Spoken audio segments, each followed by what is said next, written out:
Alrighty. Well, I think we will go ahead and get started. This is our last recorded session of the day. After this, we're going to have two concurrent sessions. I'm going to be running a discussion, especially among our agents and law enforcement, where folks can kind of share lessons learned from cases. So that'll be about 45 minutes.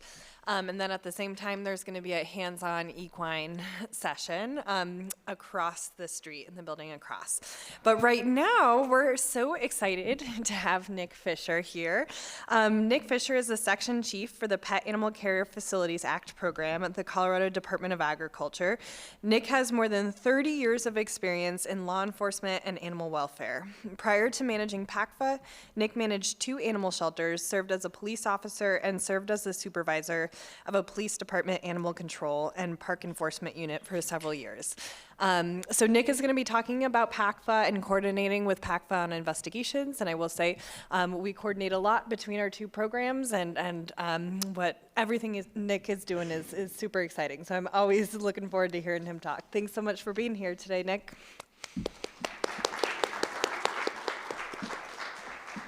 Thanks, Becky. Everybody hear me okay?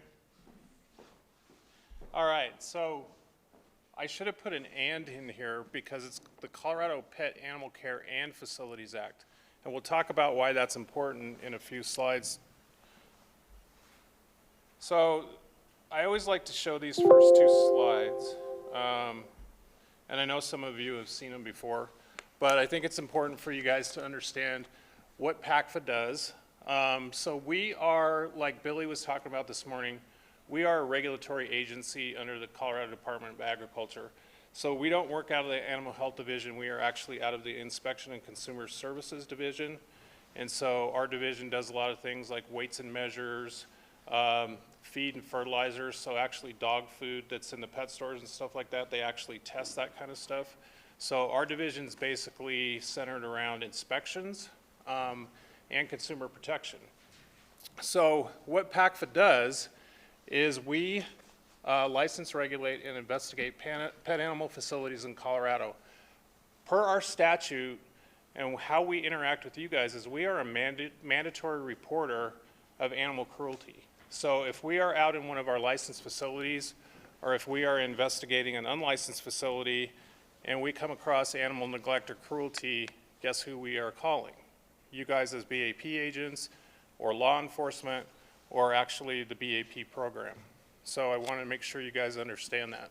So that's mandatory under our statute. So we regulate pet animals, dogs, cats, birds, small mammals, reptiles and amphibians, and we also regulate invertebrates. So we actually have licensed coral facilities, and we also regulate insects. So if anybody sells insects for like feeding reptiles, that's regulated by us. So the facilities that we regulate are animal shelters, animal rescues, boarding and training facilities, pet animal breeders, so that's dog breeders, cat breeders, bird breeders, small mammal and herptile breeders, and pretty much anybody else that breeds anything that's considered a pet animal. We regulate groomers and grooming facilities, so pretty much almost 50% of the facilities that we license are groomers.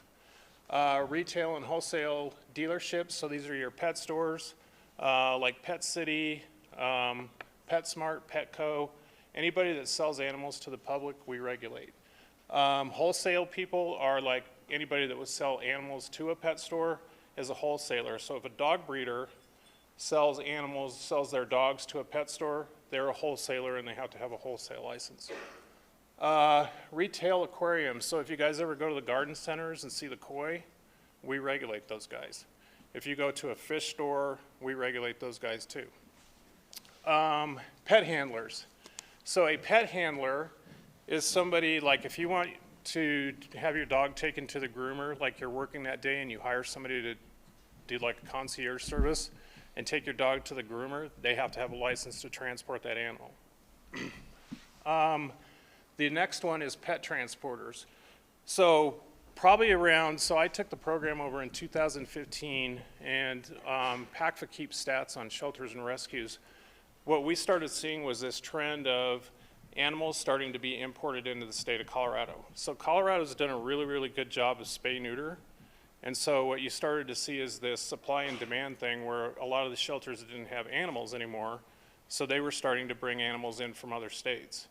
So a lot of the shelters would start to use transporters, third-party people, to actually bring animals in from another state, from another shelter, and drive them into Colorado and drop them off at their shelter. So what we found was there was like this gap in traceability. So we started looking at the pet transporters and said we need to license these guys too. So what pet transporters are basically a third-party transporter who brings animals from one shelter that's outside the state and brings them into Colorado to another shelter. And last but not least is what we call commercial facilities. So these are facilities that use pet animals for recreation, like sled dog facilities. These are all like wolf hybrid facilities that exhibit animals to the public. And then like sporting clubs, like hunting dog clubs. So we regulate those guys as well. So I'm good with you guys asking questions as I go along, so I'll kind of stop now. Anybody have any questions on this slide? Okay.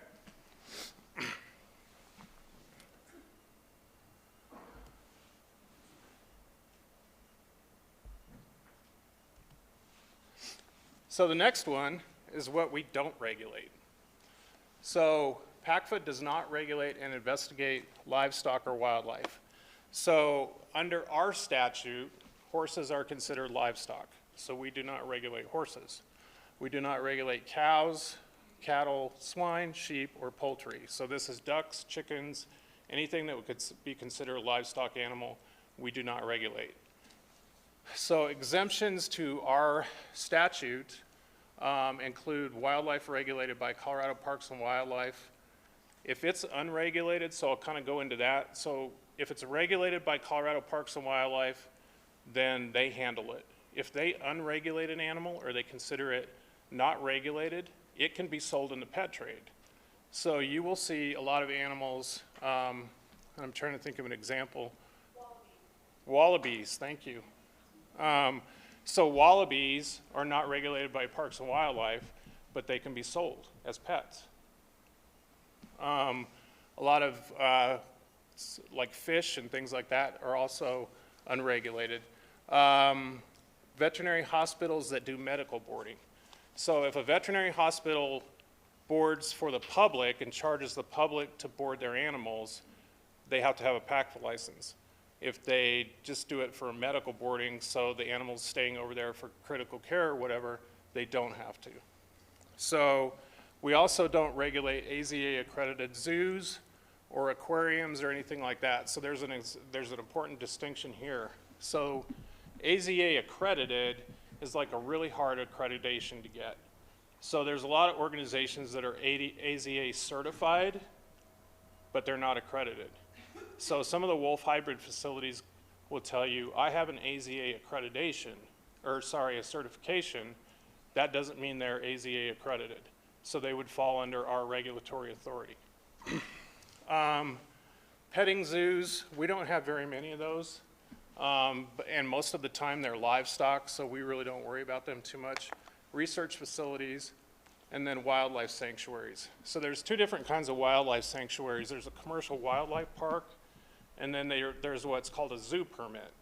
So anybody know what Sequest is? Anybody? A pain in the ass. Yes, they are. So they're in Jefferson County, and Jefferson County and us, we get to play with them a lot. They are basically an interactive aquarium where you can take your kids and you can let them get bit by whatever's in there. So they let you handle iguanas. They have a big shark tank with little sharks. They have manta rays, and they'll actually let you get in the water with the sharks and the manta rays, and you get stuck, by the barbs and stuff, and they cut the barbs off. So it's kind of a nightmare. But they do not have an AZA permit, so they are regulated by us. So who regulates, like when you get the traveling carnivals coming through, the little donkey rides, horse rides? So nobody. And USDA might, but it depends. So USDA, so we're the state, Department of Agriculture, and then you have the federal government that also has a Department of Agriculture. So USDA has the Animal Welfare Program, and it's called APHIS, and so they regulate like warm-blooded mammals. So if there's, like if they're exhibiting animals, then USDA would regulate those guys. If it's just like a petting zoo, they don't really regulate it. So the answer to your question is kind of nobody. Any other questions on this?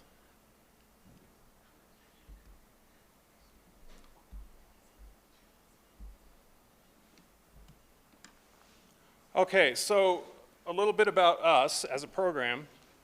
So we have 6 inspectors, and they each have about 400 facilities that they actually go and do inspections on. And then we have 2 investigators, and they do basically unlicensed stuff, and one of our inspectors has a territory, and then she does the unlicensed stuff as well, and I'll introduce all of them here in a minute. So 30% of our complaints that we get each year, so we get about 750 complaints, 30% of those are on unlicensed facilities. And we're going to go into why that's important here in a little bit. So here's our territory map for 22-23. And I'm going to introduce the guys up in the back, our PACFA inspectors. So Katie Romero, stand up, Katie. So Katie now does, she used to do Jefferson County, what we call our Mountain Central, which is the brown. She now does Arapahoe, Douglas, and Adams County. And then, let's see, Roz, will you stand up? So Roz is our hybrid. So Roz does basically everything in the orange. And then she's also one of our investigators, so she handles like from the San Luis Valley all the way to the Kansas border, and so she does investigations in that area.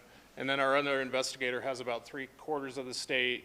And then Carrie Kishiyama, Carrie.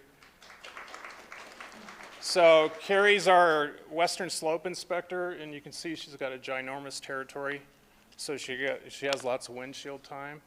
And then last but not least is Jessica Betts. There she is. And Jessica has the purple area, which is the northeast section of Colorado. So that's kind of our territory. Any questions on our demographics? No? Okay.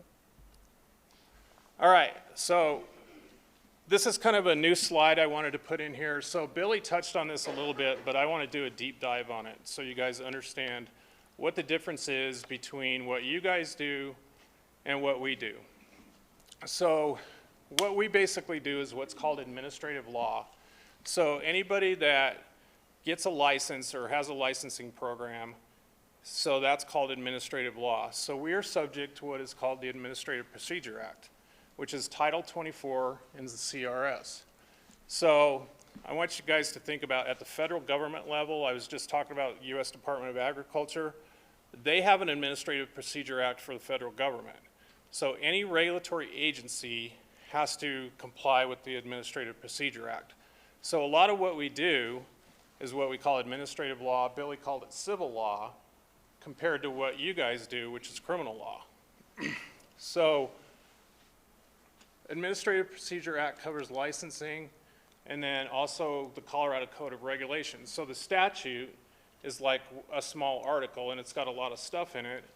But if you would try to put all the regulations into the statute, you'd have like a 150-page, 200-page statute. So what they do is they break that out and say, okay, the statute says this, but then you administer and enforce that through what's called the rules. So that's kind of how administrative law works. So Billy talked a little bit about due process this morning. So in our civil process, people have the right to request a hearing. So we don't issue a summons in a lot of cases like you do. So in your cases, you're going to either arrest somebody, you're going to issue a summons and complaint or a penalty assessment. What we do is that we go out and do whatever we're going to do. If it's a licensed facility, we may issue a civil fine, what we call a notice of alleged violation, which is kind of like similar to a penalty assessment. If they pay that, that means that they've basically agreed that the violations occurred, and it's almost like when you get a traffic ticket and you pay it, you've basically said, I'm guilty of, whatever the penalty assessment was issued for. So in our cases, if we're going to deny, suspend, or revoke a license, we have to go through an administrative process in order to do that. Parks and Wildlife has to do the same thing. For like a commercial wildlife park, a zoo permit, or anything that's a licensing action, they have to go through this same administrative process. So what we have to do according to Title 24 is we have to issue a notice of disciplinary proceedings, which is an NOD. It's also called a TDL because they have 20 days to submit a response to it. So once we receive that, and then we want to deny or revoke the license, we have to file a notice of charges. And so the notice of charges is basically like a summons and complaint when you guys do that in criminal law or an arrest. The notice of charges goes through the Office of Administrative Courts. And like Billy told you guys today, that's a nightmare. So the Office of Administrative Courts hears like workers' comp cases. They have all these cases that they're hearing. When we file a case in the Office of Administrative Courts, it's about 9 months out for us to even get a hearing. So Dr. Deal is the president of the Colorado Veterinary Medical Board. And so there's a difference. There's like regulatory agencies that'll have a board. And so with the State Board of Veterinary Medicine, they actually have disciplinary cases go before the board. With our agency, we have everything go through the Office of Administrative Courts. Once an administrative law judge makes a decision on it, then it comes back to the commissioner for a final agency order. So a case that we file could take a year and a half to go through the system. Any questions on that?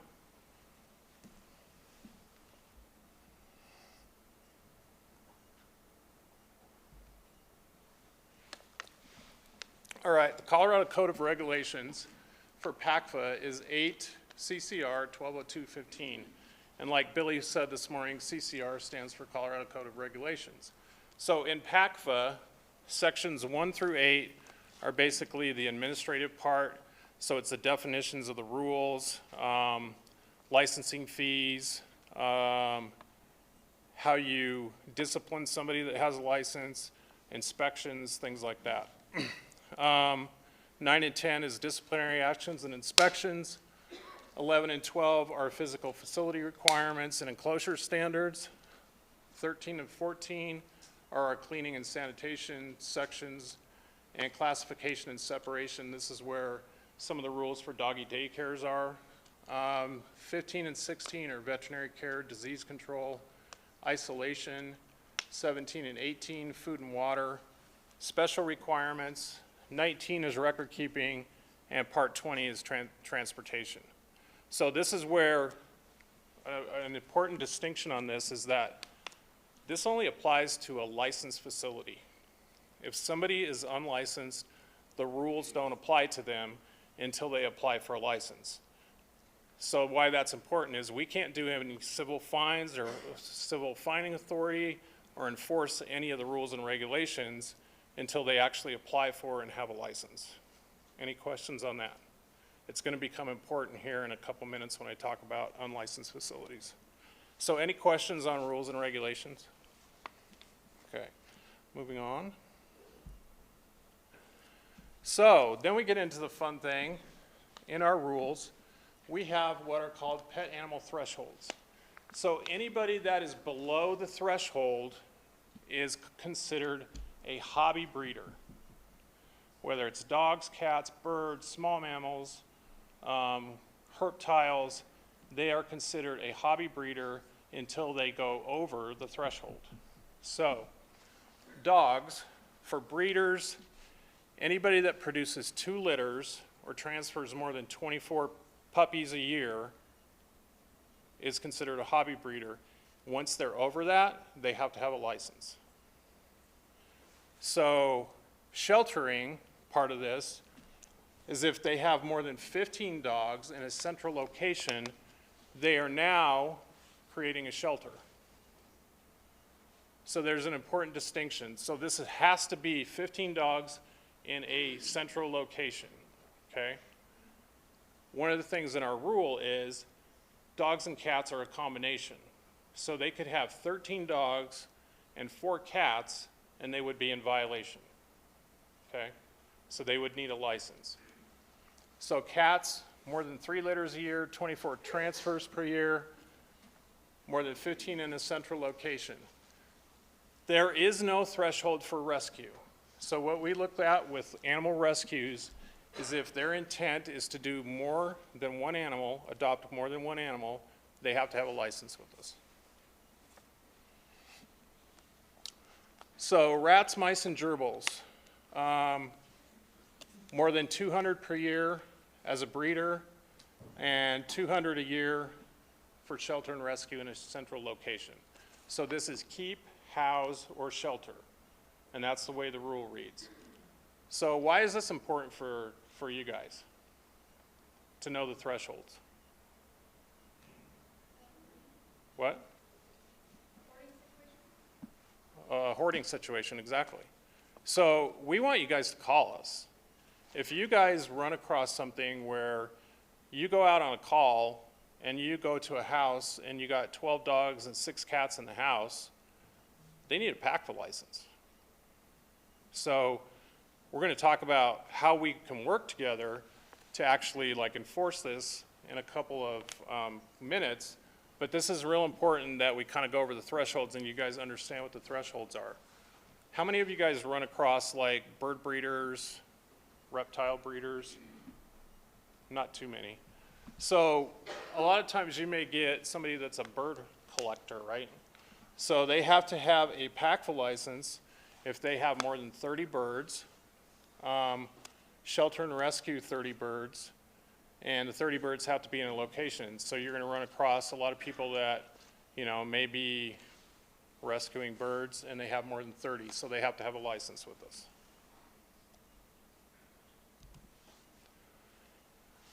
So rabbits and guinea pigs, more than 65, they breed more than 65 per year, or they shelter and rescue 65 in a location, central location. Small mammals, more than 24 per year. So this includes chinchillas, hedgehogs, sugar gliders, and ferrets. Shelter and rescue is more than 24 or 24 transfers per year. And then we kind of get into the herptiles, the reptiles and the amphibians. Turtles and frogs, more than 200 a year. Amphibians, 900 per year. And then snakes and lizards, 400 per year for snakes and 300 for lizards and geckos. Any questions on those? They're breeding rabbits for sale product for the food source. Great question. So we've wrestled with that for a couple years. So our feed program, we've kind of talked to them and we're like, we don't, no pun intended, but they don't want to go down the rabbit hole right now and like what the feed situation is. We actually, Billy was referring to a case this morning. Everybody remember Jurassic Pets and Willard's Rodent Factory? So this was a pet store, yeah, Janice does. It's our nightmare. So this was a pet store up in Thornton, and I think, where was their other location, Janice? Lakewood. So they had 2 pet stores, and they basically took a case to the Supreme Court trying to argue that rats and mice were food for snakes. And so it got to the appellate court knocked it down, and then they tried to take it to the Supreme Court, and the Supreme Court wouldn't hear it, Colorado Supreme Court. So that argument that they're raising animals for food doesn't fly. So the Supreme Court wouldn't listen to it, the appellate court's already, so there's precedent for that, so I think we probably apply that precedent to rabbits too.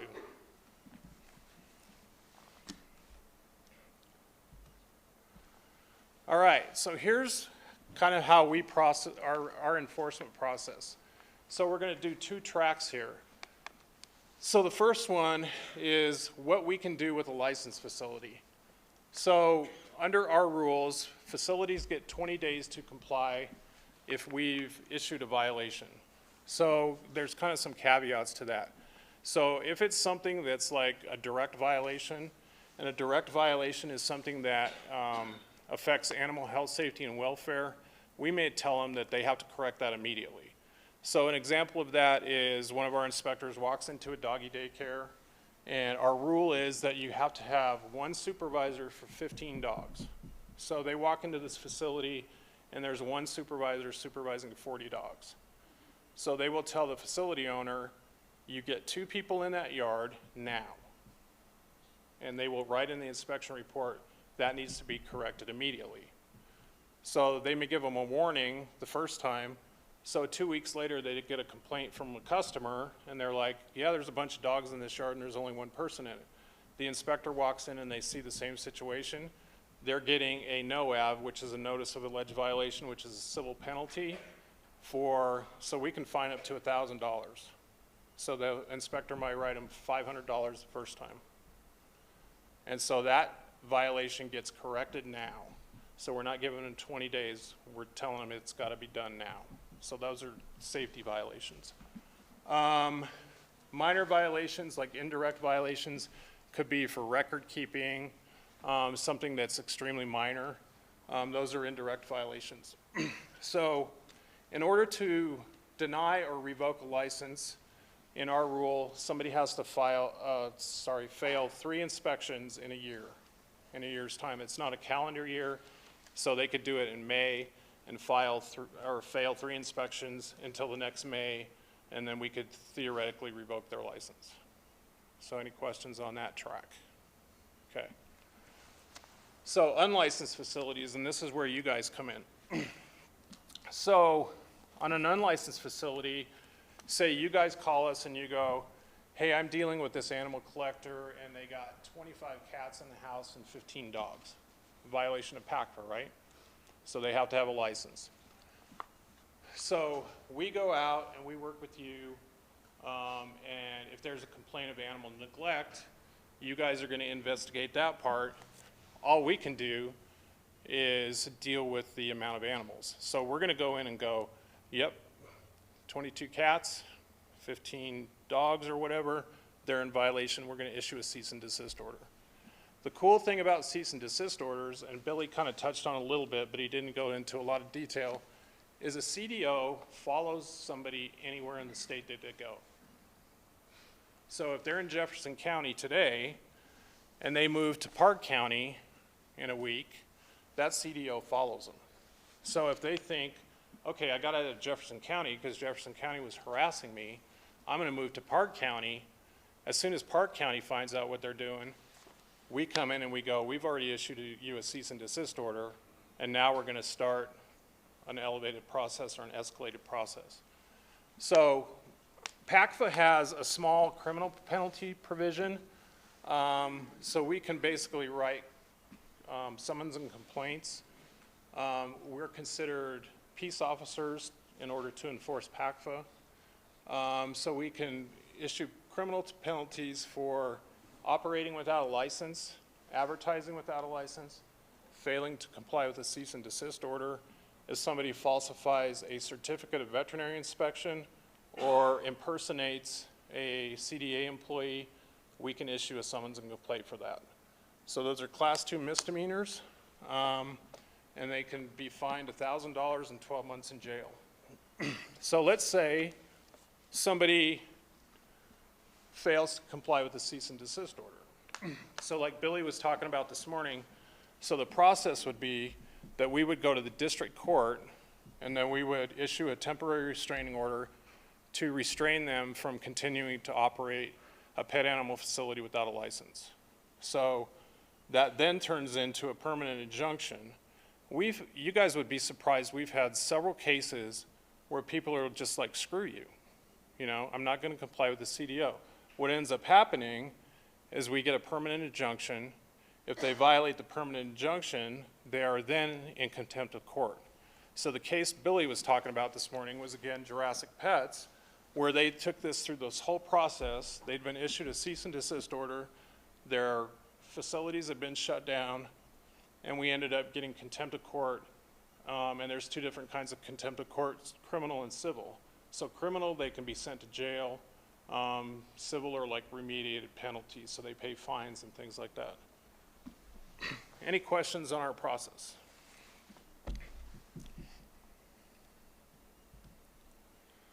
All right, so here's how we can help you guys. So 3580-104, Colorado Revised Statutes, says any person operating a pet animal facility shall possess a valid license. So we get some pushback sometimes from people that go, I'm not a facility. We don't care. It says any person. Doesn't say a facility. So if you have an animal collector who's got 15 dogs and 20 cats and they go, but I'm not a facility. No, but you're conducting the activities of the pet animal facility, which requires a license. So either you can get a license or we can issue a CDO. If we don't think you're going to pass an inspection, we will issue a cease and desist. We won't even give them an opportunity to apply for a license. 3580-108 is our unlawful activities or unlawful acts section. And so the first one is 3580-108-1A, which is performing the acts of a pet animal facility without a license. So that's what we're going to enforce on our CDOs, on our summons and complaints, and I'll get into those in a second. And then 3580-108, 1B is soliciting or advertising. If somebody puts something on Facebook or they post a social media post that says, hey, I'm adopting animals out, that's soliciting and advertising. So we basically can enforce PACFA because they're advertising to conduct the activities of a pet animal facility. Any questions on that? So just to double check to me, because we're now seeing more pet concierges and fancy pet walkers coming through the metro area, we should complete the online complaint form regarding our contact. Yes, so a caveat to that is if people do dog walking, then they're not transporting the animal. So if they use a vehicle, Correct. Not, like if they're going to someone's house, walking the pet, no issue. Right. Go to a person's house, picks up an animal, more than one animal, and then goes to a park, and that would need, Correct. Good. That's correct distinction. okay. 3580-108-1C is to refuse to comply with the cease and desist order. And then here's where it kind of dovetails with you guys. So 3581-10 gives PACFA the authority to obtain administrative search warrants. So in our warrants, and this is even written into our statute, we can search buildings, yards, pens, areas, anywhere where animals are kept or transported. So that means we can look in vehicles, we can look in all kinds of different places.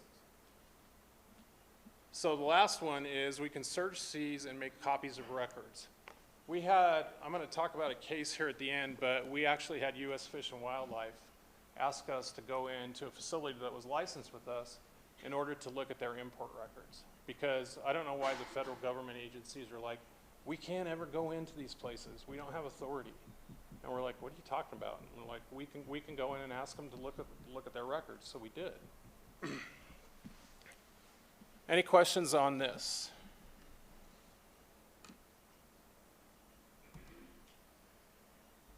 Sorry, I jumped ahead. Okay, so let's kind of go through how an investigation process works and how we interact with you guys. So the call from a citizen is, hey, I know this friend and she's got too many animals. So they could be licensed or unlicensed, and we do a lot of investigations on both. So let's say this facility is unlicensed. So we do our investigation, we go in and it's a animal collector, hoarder situation, and there's all kinds of animal neglect or cruelty. So PACFA is what? Mandatory reporter. So who are we going to call? We're going to call Becky. Closer on the mic, please. Sure. We're going to call Becky, or we're going to call Colorado Humane Society, or we're going to call our local law enforcement agency that's in the jurisdiction where that is. So, animal welfare concerns, right? PACFA does not have the authority to investigate animal cruelty. We do not have any BAP agents in PACFA. So we're not going to do the investigation into the animal welfare and cruelty. We're only going to do the PACFA side of it. So when we call you guys, we're calling you to say, hey, there's a neglect situation, like Billy was talking about this morning, we become your witness, okay? So if we have to, you know, do a warrant with you guys, and we'll talk about that in a second, that's how we handle it. So we report this to you, and it may be vice versa. So say you guys are in on a call, and you get an animal cruelty call, and you go in there on the animal welfare concerns, and you go, man, there's 80 cats in here. Are you going to call us? No. Actually, we have some people that don't. So the benefit to calling us is that we can go out and issue a cease and desist order. So like Billy said, this follows them. They can't ever do this again. They can't collect, they can't hoard again, because then we'll go for a permanent injunction. If they do it again, then they get contempt of court, and we may be able to put them in jail or whatever for contempt of court. And we've actually had a couple cases where that's happened. Yes, ma'am. So when you issue a cease and desist, how long do they have to get rid of the animals? Great question. Thank you for reminding me. So Billy told you this morning that they usually have 24 hours. We, in the last couple of years, have been writing immediately. So the benefit to us doing that is so we'll talk about warrants and how that works here in a second, because I'm going to do a couple cases. But we may call you so we do an inspection warrant, right? So that's what our warrants are basically titled when we take it to court. So when we go out and do an inspection warrant, we may take animal control. Obviously, we're going to take the police department or the sheriff's department with us for scene security. But the main reason we want to take you is if there's any animal welfare concerns, you guys are right there. And we'll kind of get into that in a case profile that I have. But at that point in time where we say, shoot, there's 80 cats on this property, we issue a cease and desist order, and it says you got to get rid of the cats immediately. We can have a relinquishment conversation with that person, because they're in violation of the law if they keep the cats. They can request a hearing, and then we'll have to go through a hearing process which allows them to keep the cats. But, you know, it's like right now, you're in violation. How are we going to fix this? And that's where we can have the conversation with us and them, and, you know, you guys and us, where we're like, hey, you're in violation of the cease and desist order if you don't, you know, get rid of some of these animals. So that's how it's kind of a good relationship to have. Any other questions? Okay.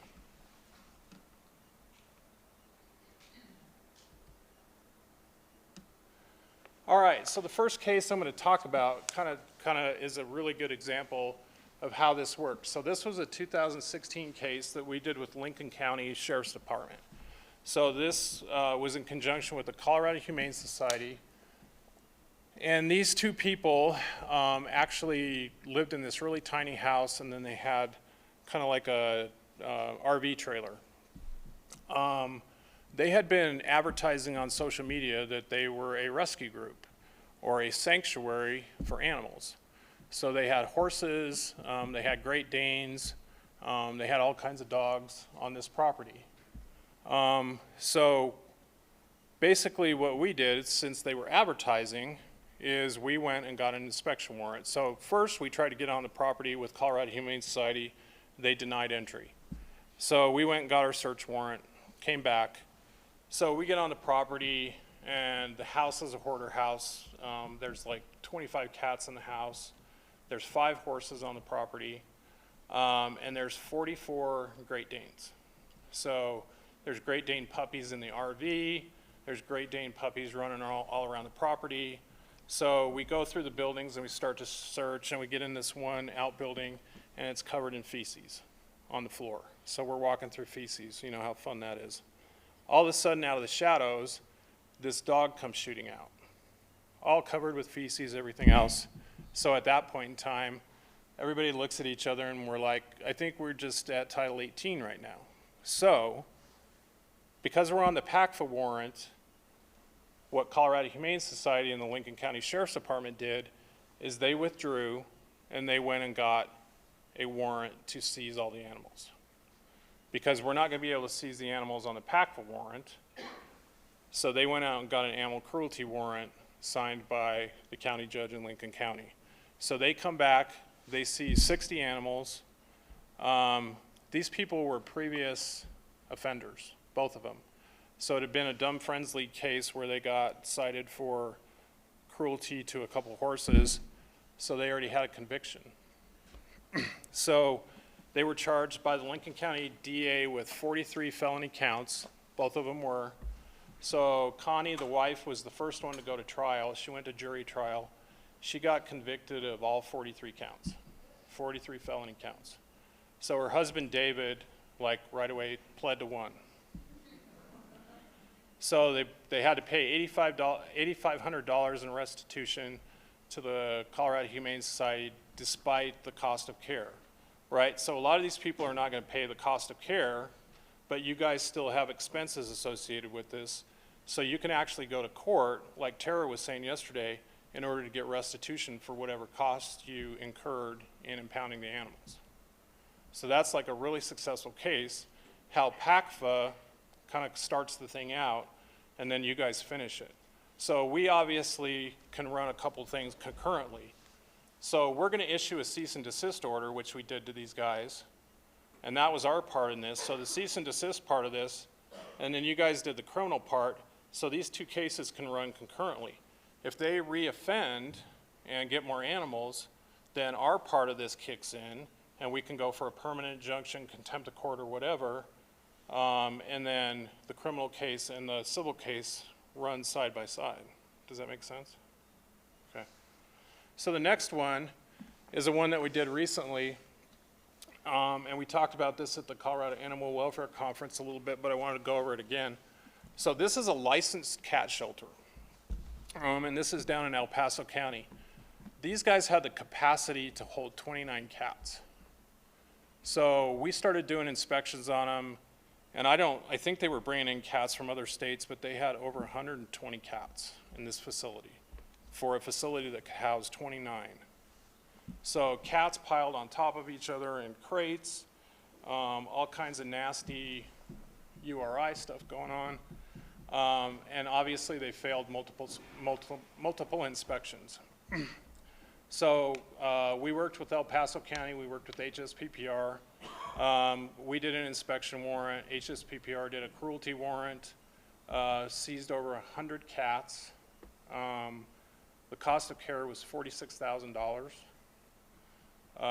The operator was sentenced to 15 months in supervised probation and was ordered to pay $46,000 in restitution to HSPPR.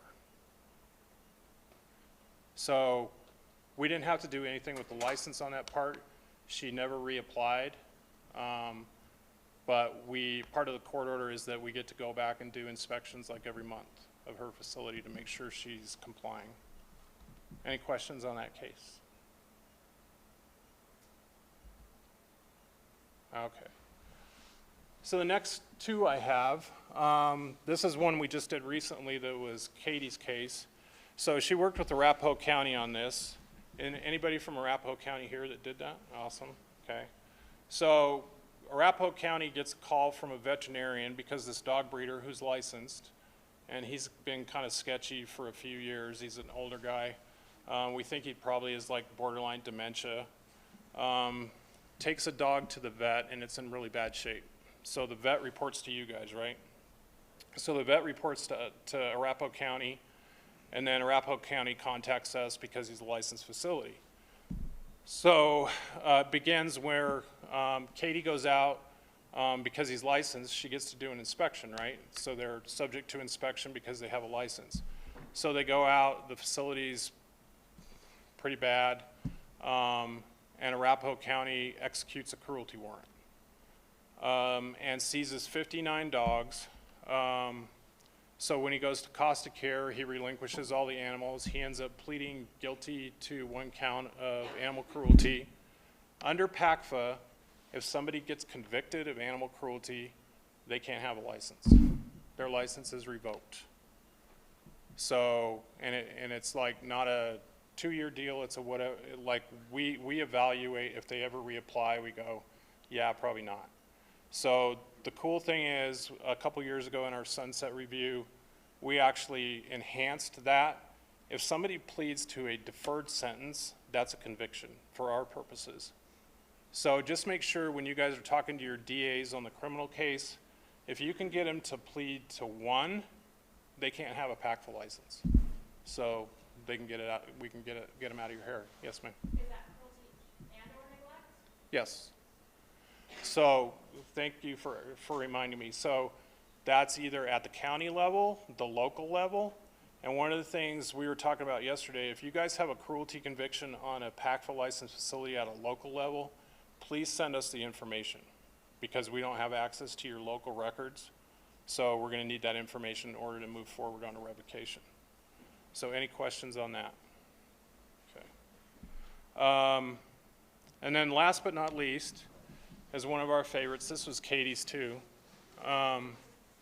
So this guy was a licensed retail reptile store over in Lakewood. Eventually, we found out why he acted the way he acted, but he was illegally selling venomous snakes. So anybody a reptile person? Any in here? So do you know what the difference is between like a rear fang and a front fang venomous snake? So Parks and Wildlife says you cannot have a venomous snake. Doesn't matter whether it's rear fanged or front fanged. So he was actually importing boigas from Indonesia and selling them to people in Colorado. So we worked this case. We did multiple inspection warrants on this guy. We actually did a warrant on his house to find out if he was actually like raising venomous snakes in his house. The store in Lakewood, we did multiple warrants on the store in Lakewood. We were working with Colorado Parks and Wildlife because it's illegal to possess venomous snakes, so Parks and Wildlife was involved. This was the case I was talking about earlier with U.S. Fish and Wildlife. So we were working on this with him, since he was importing them from out of the country. Eventually, in one of our warrants, we found drugs in the store. So Lakewood Animal Control, we also found, what was it, a chameleon, Katie? So it was a chameleon that had metabolic bone disease so bad that it had to be euthanized at the vet, so that was the cruelty charge. So Lakewood charged him with cruelty and the drugs, and Parks and Wildlife charged him with illegal possession of wildlife, and we did our thing, and he ended up getting sentenced to a year in jail, and then 4 years probation, which was modified to 1 year in 2020. The reason he got 1 year in jail was that he walked into the Lakewood Police Department and he said, if a PACFA inspector ever walks into my store again, I'll shoot him. So that came out in sentencing, and the judge sentenced him to a year in jail for threatening a PACFA inspector. So any questions on some of the ways we can work with you guys? So we can do things a couple different ways. If you guys need probable cause, it's really easy for us to get a warrant. If you guys want us to come along on your warrants, we're happy to do that. What we will do, basically, our authority is we're going to count the animals. We're going to do a cease and desist order. We really cannot participate in the impoundment of animals, but if somebody relinquishes animals, we're more than happy to help you with that. But we can't do the impoundment part of it. We can't participate in that. So I just want to make that clear. Any questions on that? All right. Any other questions?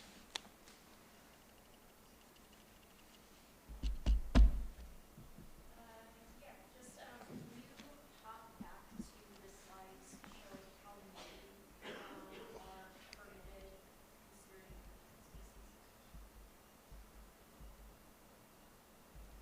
That one or that one? Both of them? Yes and yes. Okay.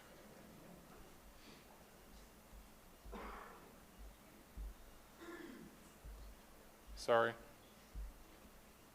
My mouse isn't working. Mariah? Do you guys ever get approached by other states for kind of, because I know Colorado has PACFA, and I know Wyoming doesn't, or do you think of it kind of similar?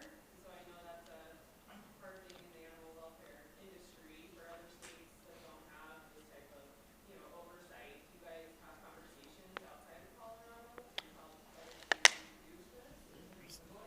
Yeah, great question. So prior to me taking over PACFA, I know Kansas and Missouri both kind of copied portions of PACFA, because anybody that's been around a while, Missouri was like a big puppy mill state for a long time. So Missouri took a lot of what we have in PACFA and implemented that, as did Kansas.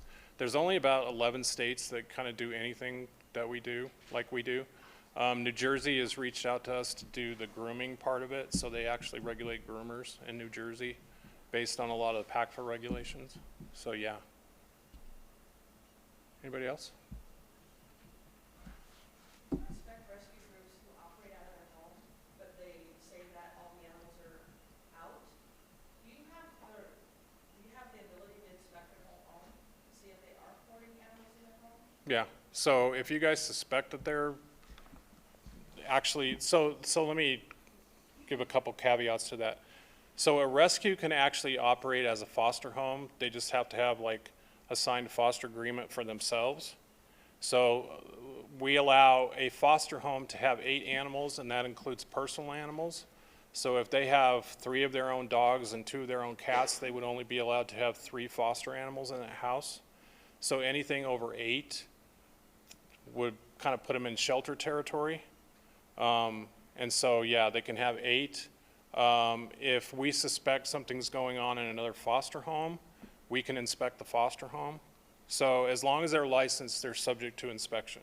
So yeah, we can go in the house and we can look at the house and make sure that, there's the right number of animals in there. Any other questions? Are foster homes regularly part of the inspection process when you're inspecting a rescue, or only like secondarily? Secondarily, if there's an issue. So what we kind of do is put it back on the shelter and rescue to actually regulate their foster homes. So they have to have a foster home list that we inspect, and then they also have to have a foster home agreement with each foster home. And they have to be compliant with local zoning ordinances too, so that's part of our regulations too. So if a foster home doesn't meet regulations, then they can't be a foster home. And that's zoning code. Anybody else? Yes, ma'am. So, we recently had a situation where it happened to our breeders who had 2 properties, each of which were households, and she was kind of shuffling puppies back and forth between the 2 households. Because she has 2 separate properties, does that raise that threshold from the 2 litters or 3 litters to 6 litters? Yeah, so a lot of breeders will play that game. So one of the restrictions that we have, remember regulatory laws like a minimum standard law. So if somebody's shuffling dogs back and forth to keep under that 15 threshold, there's not a lot we can do. If like, we had a case a couple years ago where they played that game, and then all of a sudden it's like they moved to a different property, so they had all their dogs together, so they were like 15, and then they moved into this house, and then now they're at 30. So now they're in violation, and they have to have a PACFA license. So yeah, if they're shuffling dogs back and forth, they're probably playing the shell game because they know, they know they're gonna need a license if they bring them together. Anybody else? Can you go back to your contact page? Yes.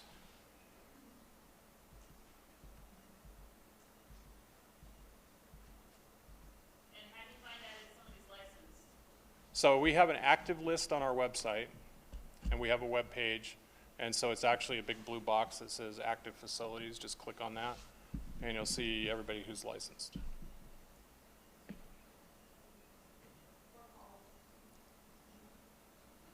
Or call, is that what you said? Or call us, yeah.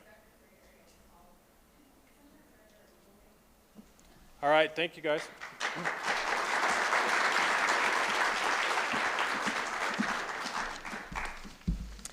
Awesome. Thank you so much, Nick, for that very, very helpful overview.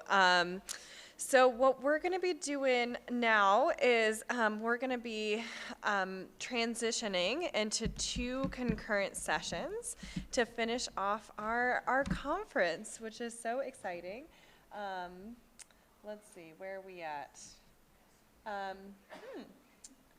got some situations where my slides keep disappearing. Okay, that's all right. So we have 2 different sessions that are going to happen for the next couple of hours, and so the first session is a hands-on equine session. So that's going to involve some body condition scoring, talking about equine investigations, as well as some equine handling. And you even get a little gift, I think, if you attend. I won't give it away. So for those of you who signed up or who are interested in potentially joining, we can see how many folks are interested. You're going to go with Bobby over here, and you're going to follow Bobby over into the equine facility, which is across the street in the building across the street. So that session is going to be run by Bobby Priestley and Dr. Courtney Deal with the Colorado Humane Society. So I wanted to do some quick introductions for them since I don't have the opportunity to be there with them to introduce. And so Bobby Priestley is currently the director of the Colorado Humane Society and Harmony Equine Center, both programs of the Dumb Friends League. Priestley has over 22 years of experience as an animal cruelty investigator and has been a commissioned agent with the BAP since 2004. Priestley worked as a senior sergeant for the Park County Sheriff's Office for 17 years prior to her position at DFL. Priestley is the director of the disaster response team for Colorado's largest nonprofit animal shelter. So thank you, Bobby, for leading this session. If we want to do...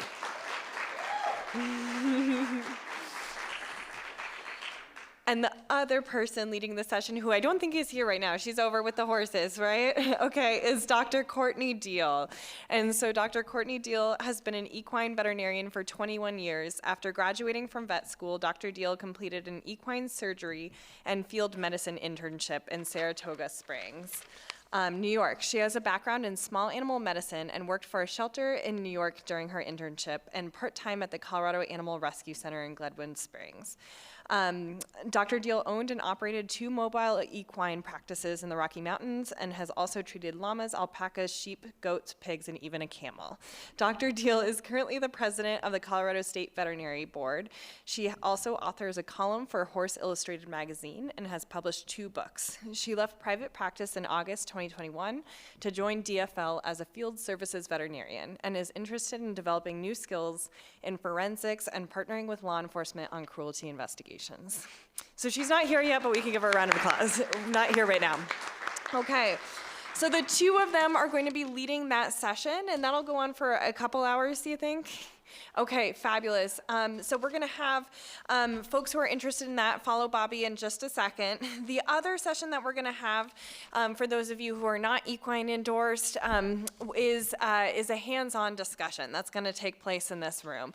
And some of the feedback that I've gotten from agents in the past is basically that it would be really interesting to have the opportunity to discuss with agents challenges and opportunities and lessons learned from cases during the annual conference. So I wanted to make sure that we provided that space. So we're going to do a little bit of hands-on discussion here for just about an hour, 45 minutes to an hour. So those of you who want to participate in that, you'll go ahead and stay in the room with our BAP staff here. Okay, so because we are splitting up now for the rest of the conference, I just wanted to end with some end of conference announcements. And so first of all, thank you all so much for coming to the BAP conference over the last couple of days. When you finish your session, whatever session you're attending, we do have a feedback survey, an evaluation survey, so we would love it if you can fill that out for us. And so Bobby will have those feedback surveys for the end of the equine session. You can just give those back to her. And I will hand those out at the end of this session. And you can just place those on the snack table as you're grabbing more donuts, hopefully, as you leave the conference today. And I just wanted to remind everyone that if you're interested in becoming a BAP agent, if you attended this conference, you're already a long way towards that goal. And so, please do reach out to me if that's something that interests you. Another thing I want to mention is make sure you've signed up for both days for the conference so we can get you those certificates. Taylor will be emailing those in the coming weeks. And please do considering that attending that mental health first aid training that we're going to host on March 2nd and 3rd. And I just got some exciting news for that, which is actually CBHC is going to be subsidizing that, so it will be free to BAP agents and to law enforcement for you to attend either the online or in-person training. And so, yeah, a very exciting opportunity. BAP agents, keep an eye out over the next few weeks for an email from me as I talk about our transition policy to our new rule changes. And also, we definitely invite you to attend our next stakeholder task force meeting, which will be in a couple weeks, and I'll be emailing out about that.